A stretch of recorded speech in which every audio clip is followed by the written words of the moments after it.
Boa noite a todos. Eu penso que esse boa noite está mais ou menos como o dia lá fora, meio assim. Nessa hora, boa noite não é mais para mim e nem para Neuza. Boa noite agora é para Jesus. Vamos ver se melhora. Boa noite a todos. Onde o mundo estiver, eu lá também estarei. Ele mesmo nos disse, Ele mesmo nos convoca todos os dias de nossas vidas. Então, para nós é uma alegria imensa. Eu diria que incomensurável. Sabe por quê? Eu vou contar uma história rapidinho, porque meu tempo é muito curto. Eu nasci, parte da minha vida foi na Penha. Então eu vinha subindo a Gabriela Mistral e eu fui lembrando de cada detalhe, de cada momento. O primeiro chamamento para o movimento espírita, que eu nem tinha noção do que iria acontecer na minha vida, quando o vovô desencarna e ele vem ter uma conversa comigo, dizendo, eu não te vejo mais por enquanto, quem sabe lá na frente. E aí eu fui vendo tudo isso, os papais aqui na Penha se encontraram, enamoraram, casaram. Uma das minhas tias é a Neuza Escrita, tão bonita e formosa quanto. E aí hoje eu estou aqui, nesse grupo maravilhoso com cada um de vocês. Já fiz o merchan, vamos fazer o trabalho, senão não sou mais convidado. O tema da noite nunca é nosso, o tema é de Jesus. E diz assim na fala de Jesus, na verdade, na transcrição de Mateus, mas não só Mateus falou dessa fala, Lucas falou, Marcos falou, mas eu vou pegar Mateus, tá bom? E ele diz assim, se teus olhos forem bons, todo o teu corpo terá luz. A princípio, a gente poderia pensar assim, se os teus olhos forem bons, o que é esses olhos bons? Ah, já sei, Sr. Ronel, é os olhos que não é míope, é os olhos que não tem estigmatismo, são os olhos coloridos. Não é nada disso. Jesus falava para o povo e para os seus futuros discípulos, que somos nós. Só que naquela oportunidade, 2000 anos e 23 atrás, nós ouvíamos as falas de Jesus, e como grande parte daquela massa não o entendíamos. Ouvíamos e não entendíamos, porque ele falava em parábolas. Então, de uma forma mais simples, eu vou tentar construir do meu jeitinho. O que Jesus está nos convocando? Se os teus olhos forem bons. Como tem colocado o teu olhar sobre as situações do teu dia a dia, sobre a sua vida, sobre os seus familiares, sobre a comunidade, sobre o próprio governo, sobre tudo o que nos acontece. Quando algo nos acontece, que a gente se aborrece ainda, porque ainda nós estamos nesse mundão de meu Deus, de provas e expiações, como que eu recebo e como que fica esse olhar depois no reflexo? Eu fico pensando, tá louco, nada dá bom, nada está legal, as coisas estão em sintonia. Ou eu penso assim, não, já sei. Como Neuza bem lembrou, nós estamos num mundo de prova e expiação, num mundo de transição, provavelmente faz parte de todo esse movimento do universo. Eu sou mais por essa linha. Só para que vocês possam entender, e para aclarar a nossa mente, que a gente não esquece, quando a gente fala muitas vezes desse mundo de transição, esse mundo de regeneração, que segundo Chico Xavier nos deu a letra, e a espiritualidade amiga confirma, que em torno de 2057 deverá acontecer essa grande mudança, é assim, todos nós ainda, e eu estou incluso, dona Neuza não, todos nós ainda vivemos muito na escuridão, na obscuridade. Nós ressaltamos muito o lado sombrio. E Jesus nos convoca nessa noite a ter um olhar de luz. Quando meus olhos irradiam luz, o universo contempla e tudo se transforma no meu redor. Melhorou ou não? É Jesus que fala, mas a gente esquece. Então, quando me acontece, seja qual for a situação, vamos tentar entender dessa situação qual é o recado, qual é a lição que nós temos que sorver e aprender. Porque tudo que nos acontece tem um porquê, tem uma razão. Ou não? Sim. Então nós precisamos definitivamente mudar esse jeito de encarar as coisas. Mas Como a gente tem aqui uma colinha, e a obra é Palavras de Vida Eterna, para quem quiser estudar, deve ter a biblioteca aqui, se não tiver, vamos providenciar, mas eu tenho certeza que tem aqui do lado. Uma das obras queridas de Chico Xavier, na lavra de Chico Xavier, é Palavras de Vida Eterna. E no capítulo 71, tem um capítulo intitulado sobre a importância dos olhos. É que a gente lê e esquece, e hoje nós vamos estudar juntos. E diz assim: olhos, patrimônio de todos. Olha como começa. Encontramos, porém, olhos diferentes em todos os lugares. Ainda existem olhos de malícia. Alguém já ouviu desses olhos de malícia? Olhos de crueldade. Olhos de ciúme. Olhos que ferem. Olhos de desespero. Olhos de desconfiança. Olhos de atrair para a viciação, olhos de perturbação, olhos de registrar males alheios. Isso aqui não faz parte da casa, eu sei disso, a gente está longe. Olhos de desencorajar as boas obras, olhos de frieza, olhos de irritação. Aí Emmanuel termina assim: se aspiramos, no entanto, a enobrecer os recursos de nossa visão, olha agora, ama, ajuda, aprende, perdoa sempre, e guardarás contigo os olhos bons. A que se referia Cristo de Deus. Instalando no teu próprio espírito a grande compreensão suscetível a impulsionar-te à glória da eterna luz. A pergunta que não quer se calar: nós estamos mais por olhar do otimismo, da esperança, do bom ânimo, de levantar os caídos, ou nós ainda estamos inseridos nessa obscuridade, nessas sombras que Emmanuel nos citou? Com certeza, nós ainda estamos muito inseridas nesse olhar. Então, a pauta dessa noite é que a gente possa fazer uma reflexão e entender definitivamente que se eu continuar com esse olhar perante as adversidades, perante os desafios da vida, eu continuo na escuridão. Mas o mesmo mestre amado Jesus, que vocês aplaudiram e deram boa noite, ele diz também assim: vós sois luzes. Agora, como eu quero ser luz, como eu quero ter um olhar bom, se eu ainda penso em coisas, penso em derrota, derrocada, coisas ruins, atraio coisas ruins. Quer ver um exemplo que parece bobo, mas é muito significativo? Digo, porque eu vejo muito disso ainda. As pessoas, na grande maioria, se intitulam cristãos. Cristãos. Eu não vou colocar nem cristão espírita. Cristão. O que o senhor é? Cristão. Qualquer templo religioso, cristão. Legal.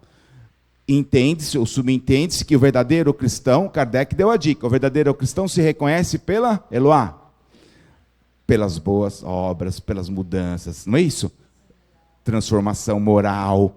Esse é o cristão que está nas obras que a gente tem, é o caminho a todos nós para seguir. E muitos se intitulam. Aí, esse mesmo cristão, eu não estou lembrando qual o local, esse mesmo cristão, que deveria ter bons olhos, que está no processo de renovação, de transformação, de reciclar, ele nos ajudar, nos auxiliar, ele vai, por exemplo, replica uma mensagem no Facebook, no Instagram, que não tem nada a ver.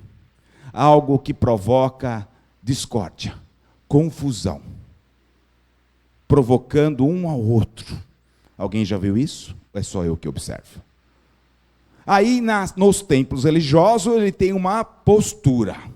E fora, nos bastidores, ele mostra um outro lado, uma outra face. Aonde eu quero chegar com isso? Se a gente realmente quer desenvolver esse olhar que Emmanuel nos cita, nós temos que deixar isso de lado. A pergunta é assim: mas é fácil? É transformação, é mudança, mas é um dia de cada vez. Quando eu cheguei aqui, eu não sei se a pessoa está aí dentro, Eu dei boa noite para algumas pessoas ali fora, e a pessoa falou assim: até sua voz é de paciência. Qual é o segredo? Eu falei: talvez seja o reestudar, o reciclar e o entender como é importante caminhar com Ele, servir a sua causa.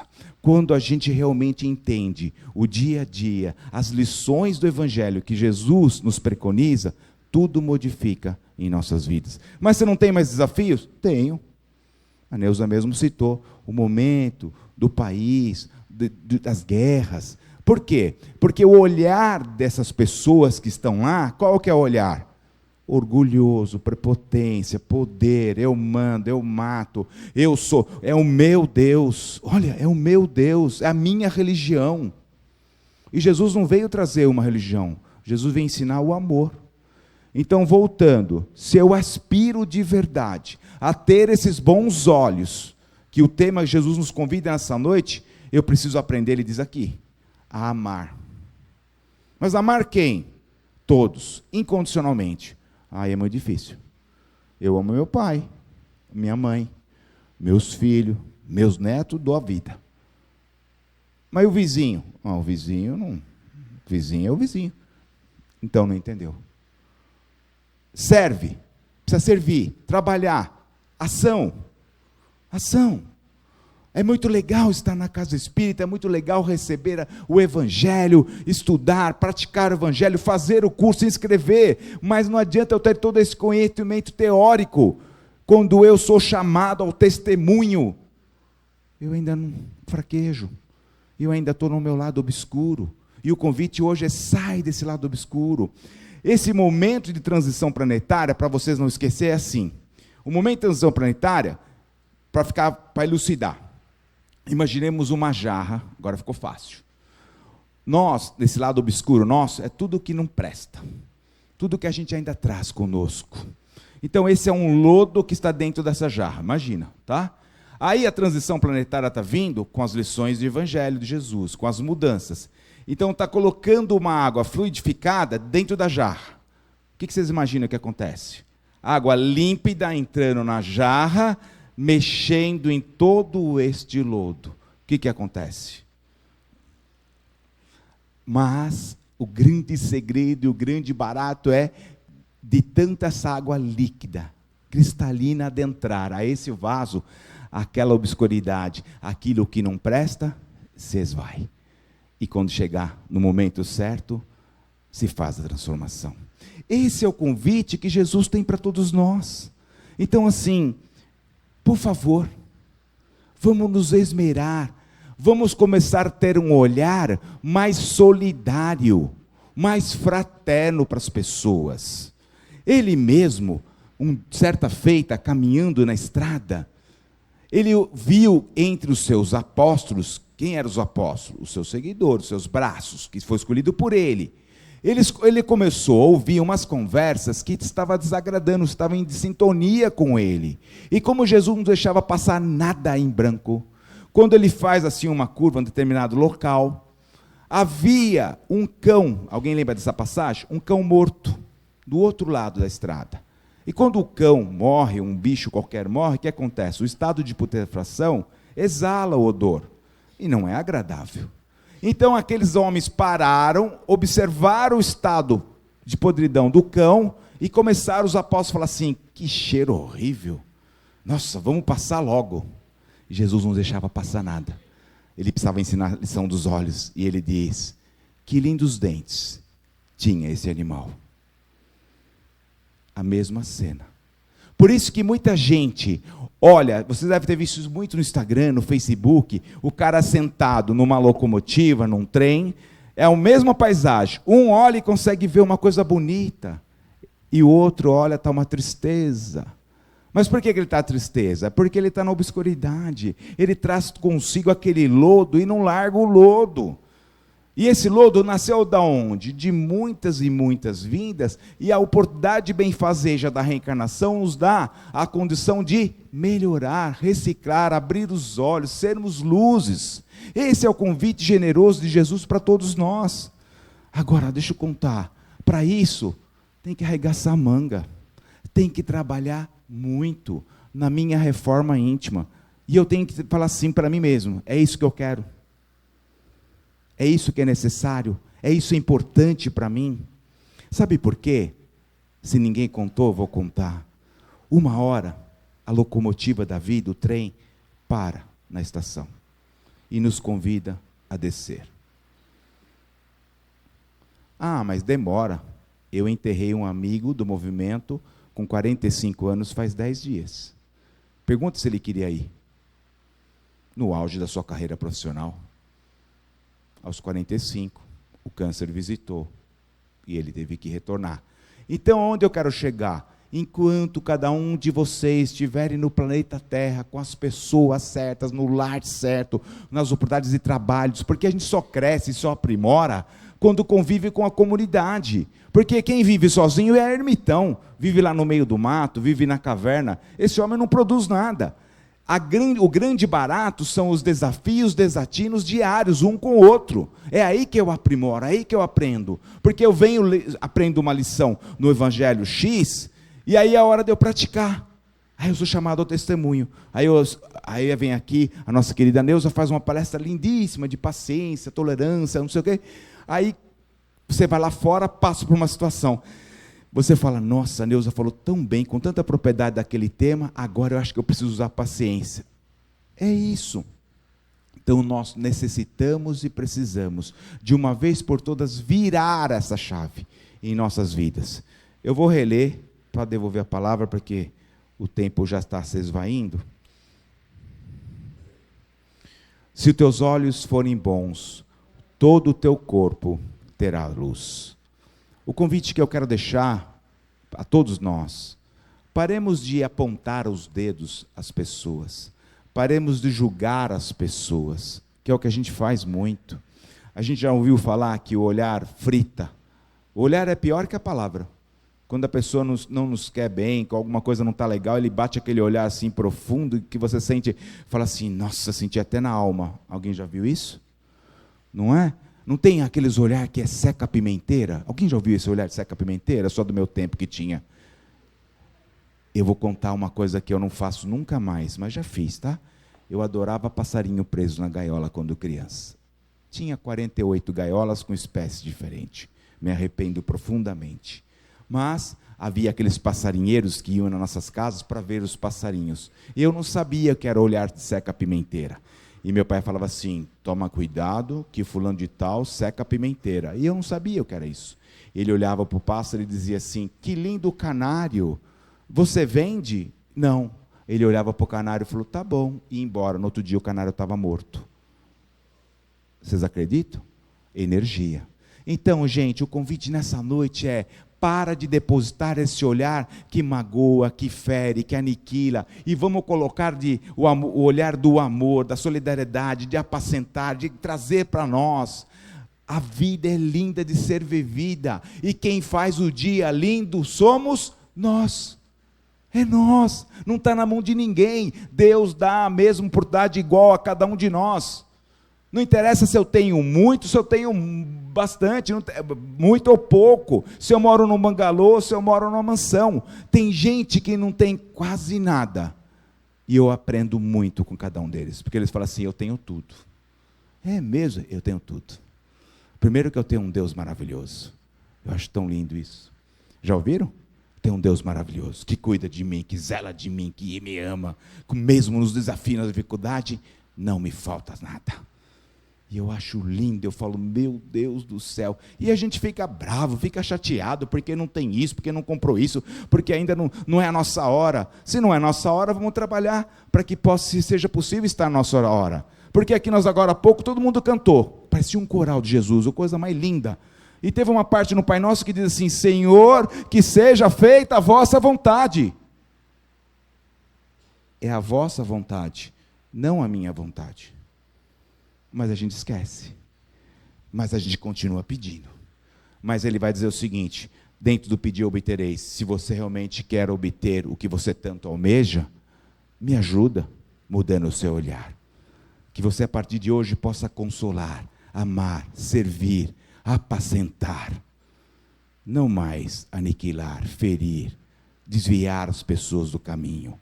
Se alguém procura nós para as lições do Evangelho, convida ele a esse banquete espiritual. Se alguém dizer para você, eu tenho observado, você mudou ultimamente, você está diferente, você está mais sorrido, está mais em paz. Você fala assim, eu encontrei, igual os cristãos falam, eu encontrei com Jesus. Jesus já faz morada, não somente no meu coração, na minha vida e no meu lar. E é esse convite que eu quero deixar para vocês. Jesus já faz tempo que bate nas nossas portas para fazer a morada no seu coração, na sua vida, no seu lar e nos seus propósitos. Mas para que a gente possa no mínimo retribuir tudo o que Ele nos oferta, porque Ele é tão importante, Ele é tão especial, que já se passou 2000 anos, 2023, e nós estamos falando de quem? Jesus. O cara é bom ou não é? É o melhor. É o nosso irmão, é nosso companheiro, é o nosso médico, é aquele que naquelas horas que a gente está aflito, a gente fala, Senhor, aqui estou. Quem é? É o Zé, é o João, é a Maria. E não precisamos ficar recitando nada. Ele conhece nós pelo nome, pelo coração e pelas intenções. Mas Ele com certeza vai buscar para ver como anda o nosso olhar, a nossa postura, as nossas mudanças de ações. Não basta ter intenção, mas tem que ter ação. E nesse sentido que eu quero dizer para vocês, e agora eu vou ler só o finalzinho para entregar a palavra para a Neuza. Se aspiramos, no entanto, a enobrecer os recursos da visão, a partir de hoje, ama e ajuda, aprende e perdoa sempre, e guardarás contigo os olhos bons. Aqui referia o Cristo de Deus, instalando-se no próprio Espírito a grande compreensão suscetível de impulsionar-te à glória da eterna luz. Finalizando, se os teus olhos forem bons, todo o teu corpo se iluminará. E para fechar, quem não gosta de estar do lado de alguém que resplandece luz? Ele fala manso, ele está mais equilibrado, ele traz uma paz incomensurável. E a gente fala, nossa, como é bom estar perto da Neuza, da Sônia e de tantos outros. Meu muito obrigado, uma boa noite. A Neuza exagerou, viu? O Ronel, a Neuza exagerou. São os olhos da Neuza, que são os olhos de amor e de carinho e afeto pelo Ronel. Um beijo enorme no coração de vocês. Muito obrigado pela oportunidade e espero que nesse pequeno evangelho alguma lição tenha ficado em vossos corações. Que assim seja.